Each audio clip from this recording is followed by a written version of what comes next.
2019년 한 해가 밝았습니다. 오늘 첫 주일 예배 나오신 여러분들 한 사람 한 사람을 주님의 이름으로 사랑하고 축복합니다. 여러분들 이제 새해가 돼서 참 많은 광고들이 있잖아요. 저희 교회 특징 중에 하나는 광고를 굉장히 중요하게 생각하고 광고를 만드는 데 심혈을 기울입니다. 저는 광고가 말씀만큼 중요하다고 생각합니다. 이유는 말씀을 들은 것을 실천하도록 만드는 것이 광고이기 때문입니다. 저희 교회는 광고에 특별히 관심을 기울입니다. 여러분이 잘 듣고 따라 주셔야 이 말씀대로 여러분들이 교회에서 살아갈 수 있습니다. 내일부터 특별히 5일 동안 새벽 예배가 진행이 되는데 그 예배는 우리 사역에 해당되는 분들입니다. 저는 5일 동안 똑같은 말씀을 5번을 전하게 되는데 함께 말씀을 나누고 기도하고 또 우리 성만찬을 하고 식사를 하면서 이렇게 새벽을 열려고 합니다. 해당되는 분들 꼭 와서 기도하고 한 해를 시작했으면 좋겠고, 1월부터 우리 전체 장로님들이 지금 새벽 예배 말씀을 인도하고 있습니다. 우리 교회에서 처음 하고 있는 일입니다. 장로님들의 말씀 또 신앙 고백을 통해서 평신도 여러분들에게 굉장히 좋은 도전이 되리라고 생각합니다. 그러니까 동일한 시간대에 열리는 새벽 예배 여러분들 오셔서 우리 장로님들과 함께 이렇게 말씀을 또 나눌 수 있는 귀한 시간이 되었으면 좋겠습니다. 오늘도 이 시간에 이제 인터넷으로 예배드리는 많은 분들이 있는데 올 한 해가 모두에게 복된 한 해가 될 수 있도록 우리 손을 흔들어 인사하는데, 제가 늘 얘기하죠. 건성건성하지 말고 우리 마음을 담아서 주님의 이름으로 사랑하고 축복합니다. 한번 인사합시다. 시작. 주님의 이름으로 사랑하고 축복합니다.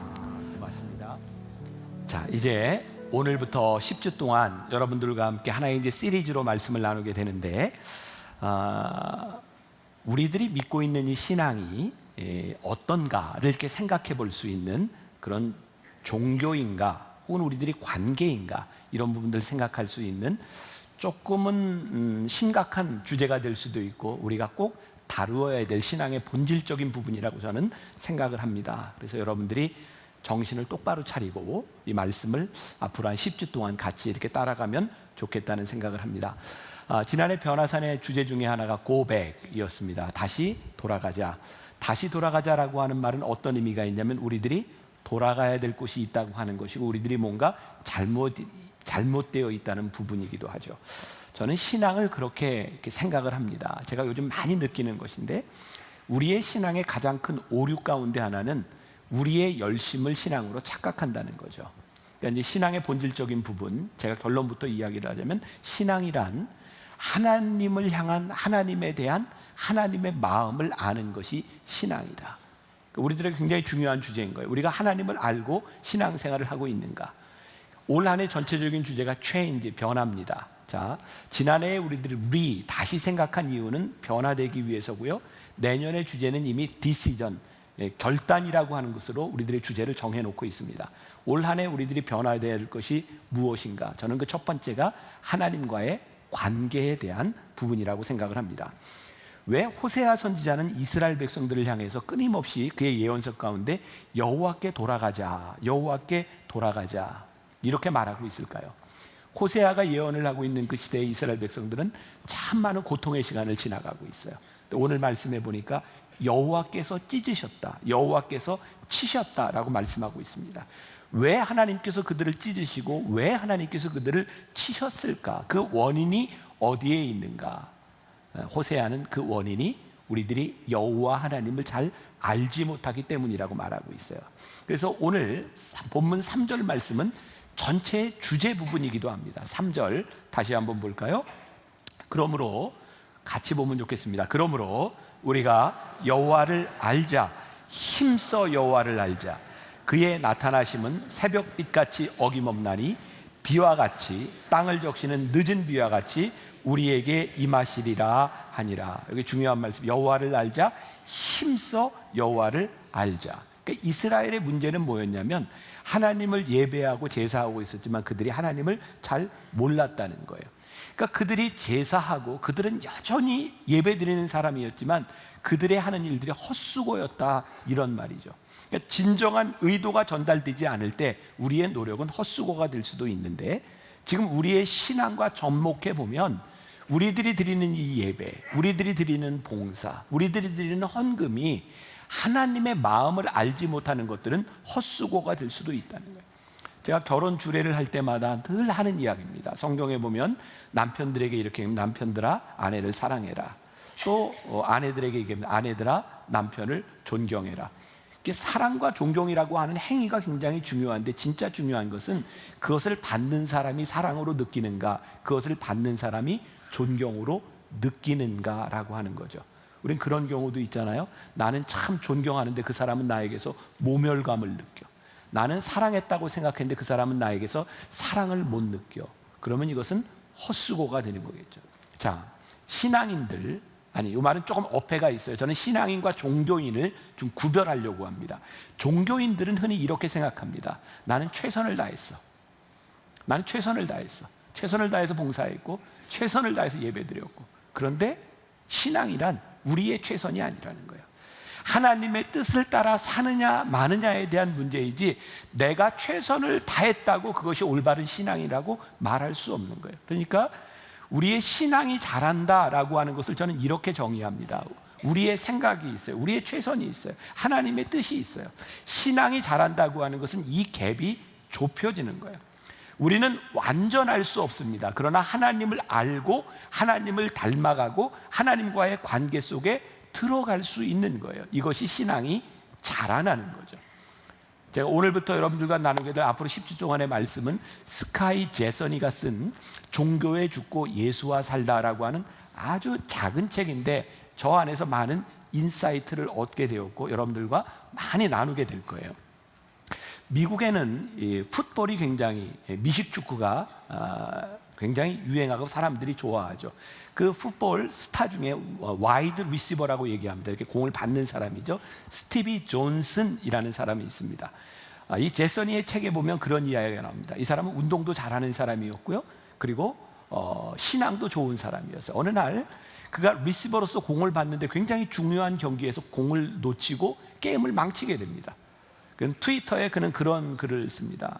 하나님, 저는 제 역할을 충분히 수행했어요. 저는 열심히 노력했고 무엇보다도 하나님을 열심히 찬양했어요. 그래서 저는 하나님이 그 공을 잡도록 도와주실 줄 알았어요. 저는 최선을 다했는데 하나님은 최선을 다하지 않으셨어요. 하나님께 대한 실망입니다.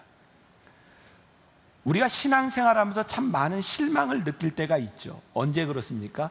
우리들이 기대한 것이 이루어지지 않을 때. 그리고 더 큰 실망은 뭐냐면, 나는 하나님을 그렇게 기대하고 내가 이렇게 열심히 노력했는데 하나님께서 그걸 들어주시지 않을 때 우리는 많이 실망합니다. 자, 신앙의 오류. 우리는 늘 우리가 기도한 대로 응답을 받아야 된다고 생각한다. 이거 신앙의 오류다. 어쩌면 여러분들을 굉장히 혼란스럽게 할지 몰라요. 우리는 응답받기 위해서 기도하는데 우리들이 모든 기도대로 하나님이 응답하셔야 된다고 생각하는 것은 신앙의 오류다. 자, 우리들의 신앙을 보세요. 우리는 그동안 간증이라고 하는 것도 많이 들었습니다. 어떤 간증이요? 와, 기도했더니 하나님이 이렇게 이루어 주셨어. 특별히 우리들에게 실제 현실적인 문제 가운데 하나가 질병에 대한 문제, 자녀에 대한 문제, 또 경제적인 문제. 우리 교인들, 살아가는 사람들의 문제를 세 가지로 정리하려면 이 범주를 거의 벗어나지 않습니다. 우리 특별 새벽 기도회 때가 되면 특별히 몸이 아픈 사람들 이 앞에는 또 한나석이라고 해서 자녀를 가지기를 원하는 사람들도 여기 앉아 있어요. 근데 여러분들, 간증하는 사람들은요, 기도가 이루어진 사람들은 간증하는데요, 기도가 이루어지지 않은 사람들은 아무 소리 하지 않습니다. 근데 우리들은 실제로 기도가 이루어지는 경험만 하는 것이 아니라 우리의 기도가 이루어지지 않는 일들도 많이 경험한다는 거예요. 만일 우리가 신앙을, 우리의 기도가 하나님 앞에 응답되는 것이 신앙이라고 생각한다면 우리는 신앙생활하면서 실망할 일이 참 많은 거예요. 저는 목회자로서, 그리고 제가 신앙의 본질을 이렇게 생각하면서 기도하면서 깨닫게 된 것이 있어요. 하나님은 우리의 뜻대로 움직이시는 분이 아니라 하나님은 끊임없이 하나님의 뜻대로 우리를 이끌어 가시는 분인 거죠. 그러니까 우리의 기도가 응답됐을 때 하나님의 뜻과 우리의 기도가 응답되지 않았을 때 하나님의 뜻이 있어요. 자, 그럼 우리들에게 이런 질문이 생길 수 있는 거예요. 그러면 하나님이 우리의 기도대로 움직이시지 않는 분인데 우리는 왜 기도해요? 기도해야 되는 이유가 뭐가 있는 거예요? 그런데 제가 또 깨닫게 된 게 있어요. 하나님 앞에 우리들이 간절히 기도해 보지 않으면 우리는 하나님의 뜻이 무엇인지 절대로 알지 못합니다. 하나님이 내 기도를 꺾으셨을 때 그것은 기도해 본 사람만이 하나님이 왜 꺾으시는지에 대한 고민이 생기는 일이지, 기도하지 않는 자들에 대해서는 하나님의 뜻을 알 수 있는 방법이 없습니다. 그러니까 예수님께서 하나님 앞에 간절히 기도하셨던 것은 내 뜻과 아버지의 뜻 사이에서 하나님의 뜻이 무엇인지를 분별하기 위해서 우리 주님도 땀방울이 핏방울이 되도록 기도하셨던 거예요. 그러니까 신앙이 뭐예요? 우리의 뜻에 대한 문제가 아니라 우리가 어떻게 하나님의 뜻을 알 것이냐에 대한 문제죠. 그러니까 우리들이 우리의 뜻을 계속 이루기 위해서 하는 일을 어떻게 정의하냐면 그것은 종교적 행위고요. 우리가 하나님의 뜻을 알기 위해서 예배하고 기도할 때 그것은 신앙적 행위가 되는 거예요. 그러니까 우리가 종교적인 것과 신앙적인 것은 구별할 수 있어야 돼요. 또 다른 표현을 한다면 종교적 행위라고 하는 것은 무엇인가? 우리는 하나님을 믿는다고 하면서도 우리의 주도권을 여전히 내가 가지고 있는 거예요. 내가 하나님을 움직이려고 해요. 종교적 행위는 내가 종교적 행위를 통해서 하나님을 통제하려고 하는 겁니다. 내가 이렇게 예배했으니 하나님 이렇게 응답해 주세요. 내가 이렇게 기도했으니 하나님 이렇게 응답해 주세요. 이것을 종교적 행위라고 말하는 거예요. 우리의 목적이 달성되지 않으면 종교적 행위에서는 실패했다라고 정의를 하고요. 우리들이 하나님과의 관계 속에서 신앙생활을 하기 시작할 때 하나님의 통제 아래 우리들이 들어가면 우리들의 삶에서는 믿음을 고백할 수 있는 일들이 훨씬 더 많아집니다. 전 분명히 고백할 수 있어요. 하나님이 내 기도를 들어주시지 않았을 때 하나님은 여전히 나를 향한 하나님의 뜻을 가지고 계셨고, 그것을 깨닫게 되었을 때 하나님은 여전히 내 삶에 선하신 분이었어요. 우리들이 신앙 안에서, 믿음 안에서 우리를 본다고 하는 것, 우리의 종교적인 행위는요, 우리의 신앙을 어떤 늘 공식 속에 넣으려고 하죠. 어떤 공식? 우리는 그렇게 배워왔잖아요.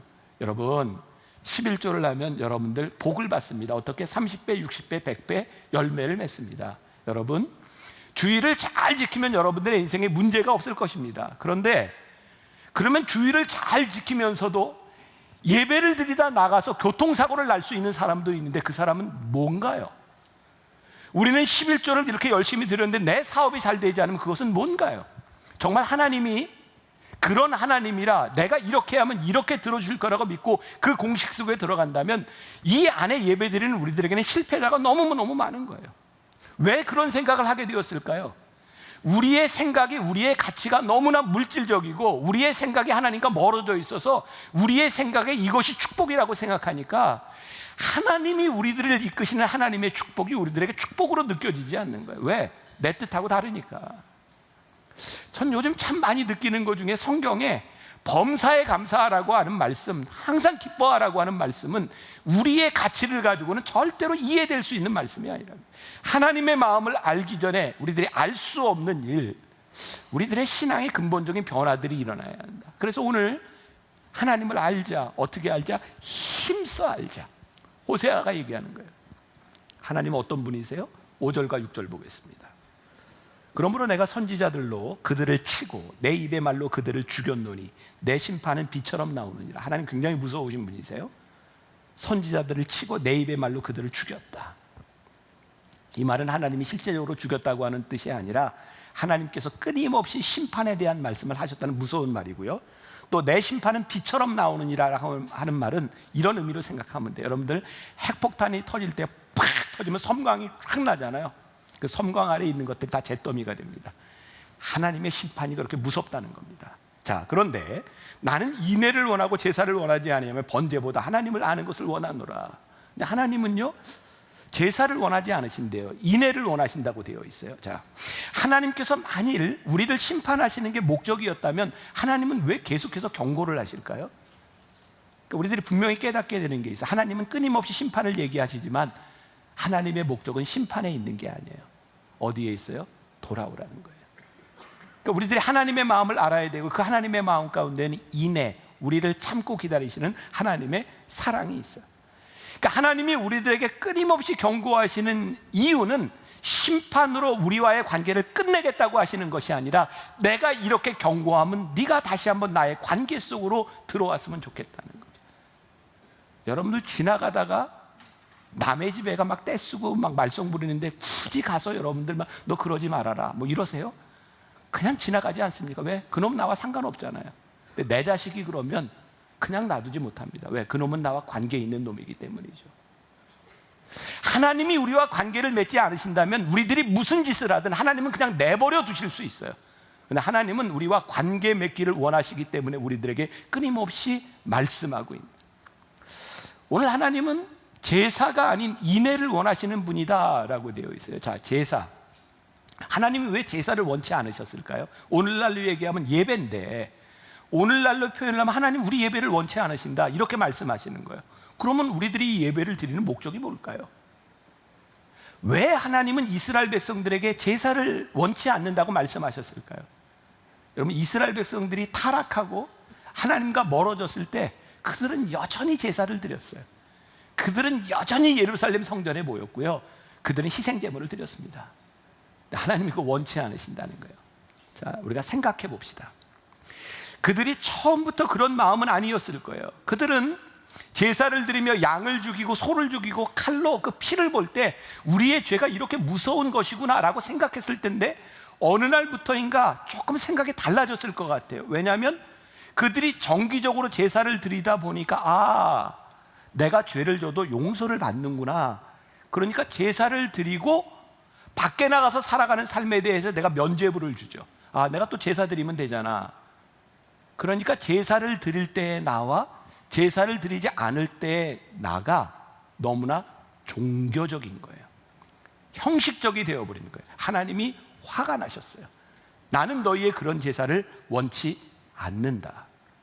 오늘 여기에서 제사라고 하는 것은 이런 의미입니다. 특정한 장소에서 특정한 시간에 제사를 드림으로 인하여 나의 행위로, 내가 종교적인 행위를 다 함으로 내 신앙이 다 됐다고 생각하는 것, 하나님이 그거 원치 않으신다는 거예요.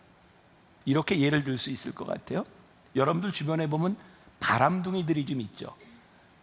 특별히 바람의 은사가 있는 사람들이 있지 않지만 여러분들 머릿속에 떠오르는 그 사람, 바람둥이. 바람둥이의 특징이 뭔지 아세요? 이런 겁니다. 바람둥이는요, 아내하고 별로 문제가 없어요. 아내를 아주 사랑합니다. 문제는 집에서만 사랑한다는 거죠. 그리고 회사에 가잖아요.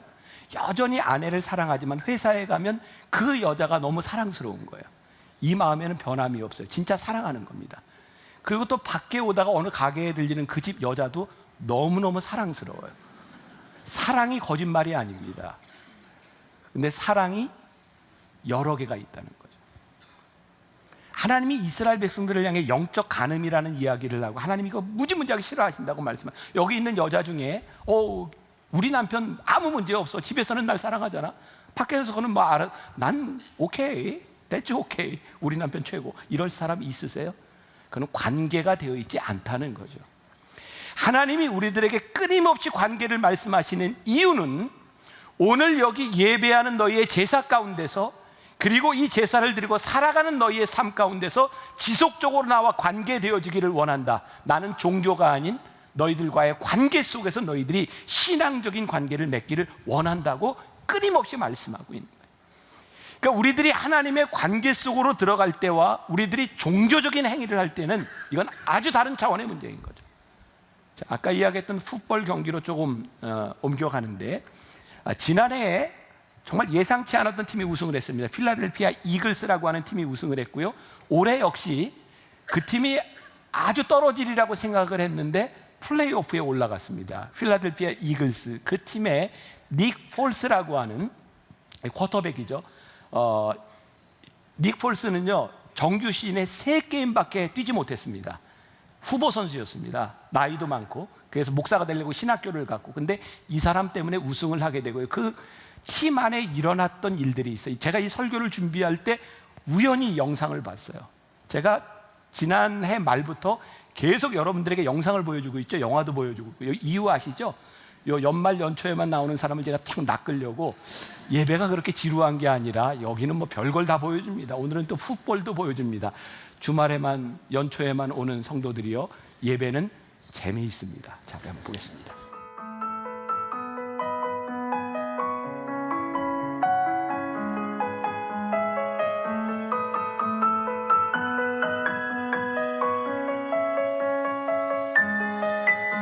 bring in your MVP, Nick Foles.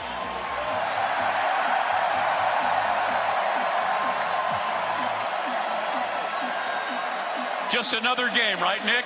Yeah, just another game. Unbelievable. All glory to God.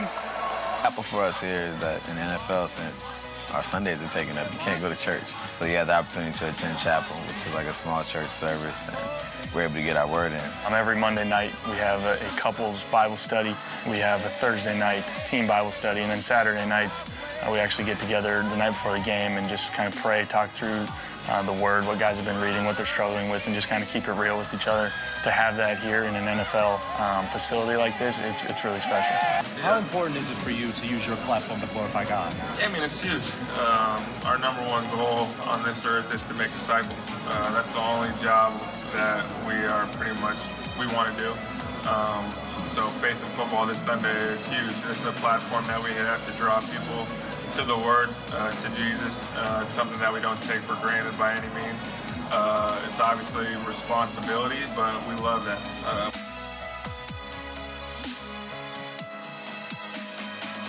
The major thing I found out is they're regular people. I don't care how much money you give them. I don't care how much fame a person has. If they don't know who they are inside, it really doesn't matter. This is the whole part of really what I preach to the players is that football is a platform. It's not your purpose.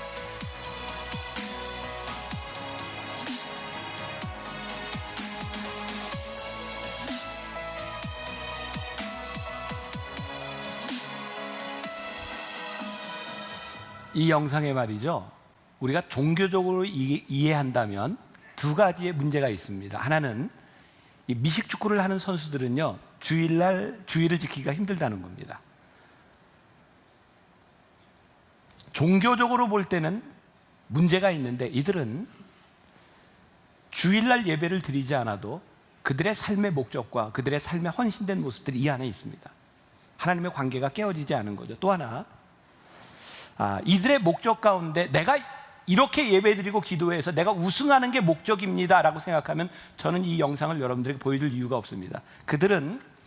그들이 미식축구 선수로서 여기에 모여있고 그들이 하는 이유를 뭐라고 설명하냐면 이게 짧게 한번 지나갔는데 플랫폼이라고 하는 이야기를 했습니다. 하나님께서 우리들에게 준 플랫폼, 우리의 터전을 주셨고 우리는 여기에서 하나님을 예배하고 제자가 되는 것이 가치가 있다고 생각하는 거예요. 그들의 목표는 우승이 아니라 그들에게 주어진 삶에서 우리들이 어떻게 하나님과의 관계를 가지느냐에 대한 문제가 있는 거예요. 이런 믿음 가운데서는 그들이 우승을 하지 못해도 그렇게 큰 문제가 없습니다. 왜? 하나님은 그들을 우승시켜 주시는 분이 아니라 그와 관계된 분이기 때문이죠. 그럼 우리들의 신앙에 많은 오류들이 뭔가요? 우리는 그동안 축구할 때 골을 넣고 기도하는 사람들을 보면서 믿음이 참 좋다 이렇게 생각했습니다. 그러면 굉장히 심각한 문제가 있는 거죠. 그 사람이 언제까지 골을 넣으리라고 생각합니다. 전성기를 지나면 아마 골을 넣지 못할지도 모릅니다.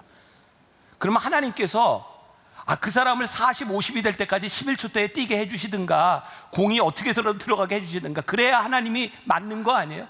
그렇지 않다는 거예요. 그가 기도하면서 골을 넣을 수도 있지만 골을 못 넣게 하기 때문에 그의 신앙에 문제가 생기는 것은 아니라는 말입니다. 또 내 눈에 띄죠. 우리 권재관 집사 저기 앉아 있는데 요번에 보니까 코미디 대상을 받았어요. 그래서 전 못 받는데 하나님께 영광을 얘기했죠. 예. 참 오랜 시간을 지나면서 이렇게 하나님께 영광을 했어요. 제가 그렇게 묻고 싶은 거예요. 그러면 대상을 받기 전에 하나님은 권재관 집사의 하나님이 아니었는가? 상을 못 받게 하면 하나님은 영광을 받지 않으신가? 그렇다면 우리는 굉장히 종교적으로 있는 거죠. 왜? 하나님은 우리의 삶에 힘들고 어려운 때를 지나갈 때도 여전히 우리와 함께 하시고 우리를 붙잡아 주시는 분이고 나를 통해서 영광을 받으시는 것은 하나님의 방법이지 내가 원하는 방법대로 이루어지는 것은 아니에요. 근데 우리들이 이걸 잘못 생각하면 우리는 우리의 방식대로 하나님을 생각하게 되는 거죠. 우리 교회에 요 근처에 훈련하면서 잠깐 신앙생활을 했던 장미란 선수 아시죠? 장미란 선수가 참 신앙생활을 잘했어요. 귀감이 되는 사람이에요. 제가 태릉 선수촌에 예배를 인도하러 갈 때마다 참 안 어울리는 장면이 하나 있었어요. 장미란 선수가 피아노 반주를 하는 거였어요. 피아노가 그렇게 작아 보였어요. 근데 우승을 하면서 기도하는 것이 감동스러웠지만 진짜 우리들에게 감동스러웠던 장면은요, 마지막 올림픽에서 메달을 따지 못하고 실패하고 최선을 다한 채 기도하는 모습이었어요. 하나님은 우승하는 그 현장에도 여전히 하나님이시고, 내가 실패하는 순간에도 여전히 나를 위로하시고 나와 함께 하시는 하나님이 될 때 우리는 하나님의 관계 속에 있는데, 우리는 하나님을 우리의 성공의 도식 속에 넣고 그렇게 종교적으로 신앙생활을 하려고 하는 경향들이 우리들에게 있는 거예요. 그래서 여러분들에게 중요한 말씀을 드리는데, 종교는 굉장히 무겁습니다. 왜? 나는 내 행위로 내가 무언가를 이뤄내려고 하니까, 하나님을 만족시켜야 된다고 생각하니까 내가 주일을 봉사하고 예배드리고 헌금하고 이러는 일들이 너무너무 무거운 거예요. 하나님은 그런 분이 아니신데. 그래서 종교는 무겁고 관계는 가벼움이라, 이렇게 말을 할 수 있을 것 같아요. 종교 가운데서 하나님은 정말 힘들어 하시는 것이 뭐냐면 우리들에게 무시당하는 거죠. 종교 가운데서 우리는 하나님을 하나님으로 대우하지 않고 우리가 원하는 것을 하나님이라고 생각하니까, 예를 들면 이런 거예요. 제가 어제도 어떤 성도 집에 이제 초청을 받아 저녁을 먹으러 갔어요. 먹으러 갔는데 그분이 음식을 쫙 차려, 정말 너무 정성스럽게 차렸어요. 근데 제가 먹을 게 없어요. 그럼 그분의 정성이 어떤 의미가 있을까요? 근데 어제 그분은 저에게 이렇게 올라가는데 그러다 목사님이 뭐를 좋아하시는지 몰라서 육회 공군을 다 준비를 했어요. 제가 어떤 느낌이 들까? 저분은 나를 참 배려했구나. 만약 이런 것도 생각해 볼 수 있죠. 이렇게 갔는데 자리를 이렇게 방석에다가 예쁘게 만들었는데, 나는 만일 관절염 때문에 굉장히 아픈데 거기 앉으라고 이렇게 펼쳐놨어. 그게 나에게 얼마나 이로운 일일까요? 그분이 열정과 최선과 사랑이 있었다고 하는 것을 우리들이 부인할 수 없는 일이지만, 손님인 내가 그것을 느끼지 못한다면 그것은 진짜 사랑이 아닐 수 있는 거죠. 종교 가운데서 우리는 내가 한 노력을 자랑합니다. 하나님과 관계없어요. 그래서 바리새인들을 우리 예수님이 많이 질책하셨잖아요. 회칠한 무덤과 같은 자들아. 그들은 어떤 자들이었어요? 사람들이 보는 곳에서 자기 행위를 자랑했어요. 저는 안식일을 지키고요, 저는 가난한 자를 잘 도왔고요, 저는 금식했고요. 하나님이 그들을 바라보며 위선자라고 말씀하셨어요. 그러니까 하나님과 관계없는 종교적 행위를 하고 있었던 거예요. 요즘 우리들 자랑 많이 하잖아요. 손주 자랑 특히. 그 다음에 요즘은 손주 자랑과 더불어서 개와 고양이 자랑도 많이 하잖아요. 요즘은 스마트폰에다 사진 이렇게 넣고 다니면서 모임 때 그러잖아요. 5만 원 딱 내고 나 자랑 좀 하자, 이렇게 자랑해요. 근데 유일하게 돈 안 내고 자랑하는 게 남편 자랑이라면서 아주 희귀한 일이야. 그건 돈을 안 내고 자랑해도 된다 그래요. 자랑해요. 우리가 마치 종교적인 행위 가운데서 우리는 나를 자랑하는 거예요. 하나님에 대한 존중이 없어요. 우리가 신앙으로 들어간다고 하는 것은요, 하나님의 마음을 알아가는 과정이고 하나님을 존중해가는 과정이에요. 자, 오늘 말씀 4절에 보니까, 에브라임아 내가 내게 어떻게 하랴, 유다야 내가 내게 어떻게 하랴, 너희의 인애가 아침 구름이나 쉬 없어지는 이슬 같도다. 에브라임과 유다, 이스라엘 백성을 얘기하는 거예요. 내가 너희들에게 어떻게 하랴, 너희의 인애가, 너희의 사랑이, 하나님을 향한 사랑이 아침 구름이나 쉬 없어지는 이슬과 같다. 그러니까 우리들이 종교적으로 살아가면 이 종교는 우리를 너무너무 지치게 만들고 힘들게 만드는 거야. 그러니까 하나님이 우리들에게 알려주시는 것이 있어요. 다시 말을 하면 종교는 무겁고 관계는 가벼움이라. 비슷한 말씀이 좀 어디서 떠오르지 않아요? 내 멍에는 가볍고. 예수님께서 내 멍에를 지라라고 말씀하셨을 때 그 멍에, 사진으로 한번 보여드릴게요. 이 이스라엘 백성들에게 얘기하는 이 멍에, 성경에 나오는 결이라고 하는 것은요, 소 2마리가 이렇게 멍에를 메고 가는 거예요. 그런데 예수님께서 말씀하셨을 때 저 멍에라고 하는 개념은요, 큰 소가 있고 작은 애기소 송아지가 있어요. 그러니까 멍에를 메면 무게를 누가 질까요? 큰 소가 집니다. 작은 소는 그냥 따라가면 되는 겁니다. 그러니까 예수님께서 우리들에게 멍에를 메라 라고 했을 때는 예수님께서 우리들에게 무게를 더해 주시려고 하는 것이 아니라 나와 함께 가자, 내 멍에는 쉽고 가벼우니라. 왜? 하나님이 우리를 인도해 주시기 때문에 내 멍에는 쉽고 가볍다고 말씀하시는 거예요. 그런데 우리는 종교 가운데서 멍에를 내가 지는 거예요.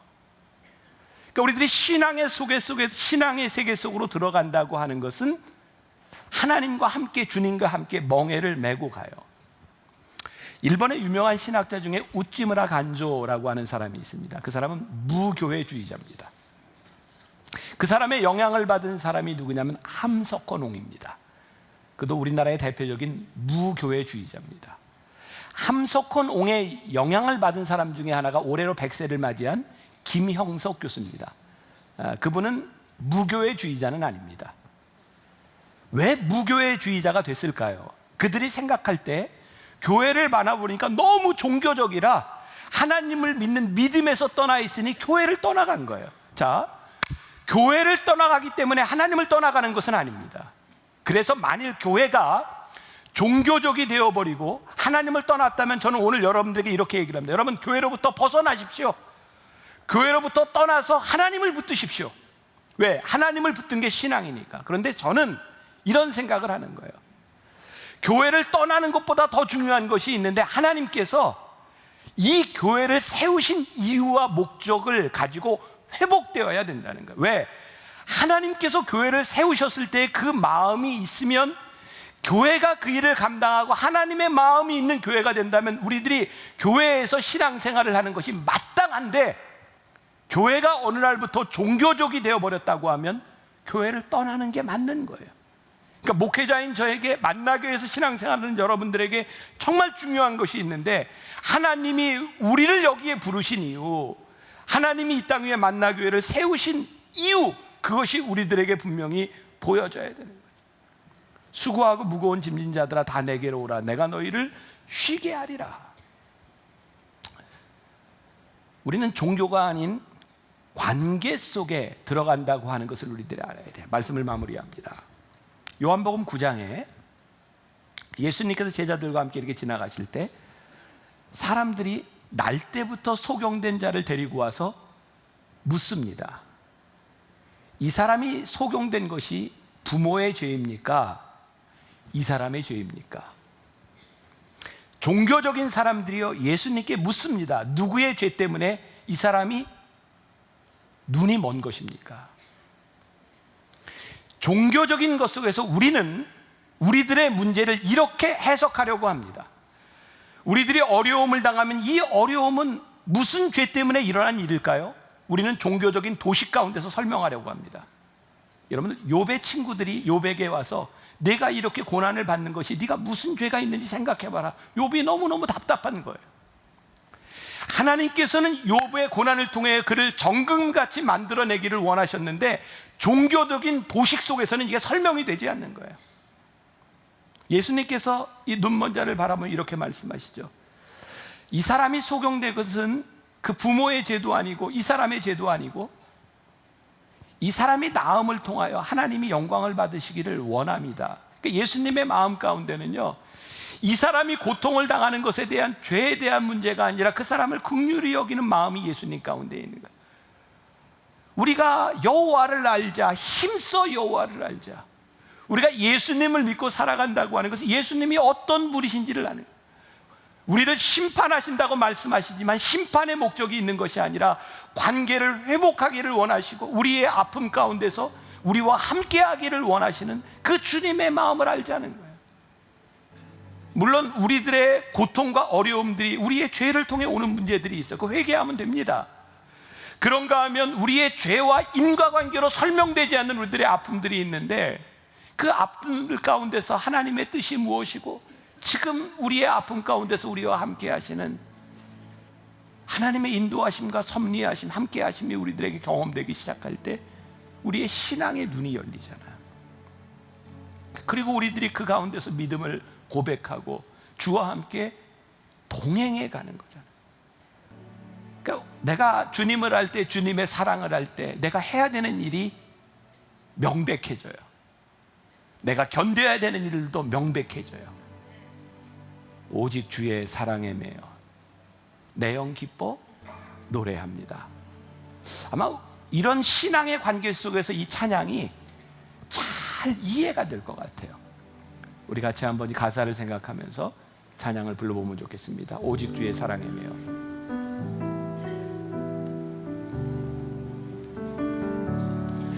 오직 주의 사랑에 매여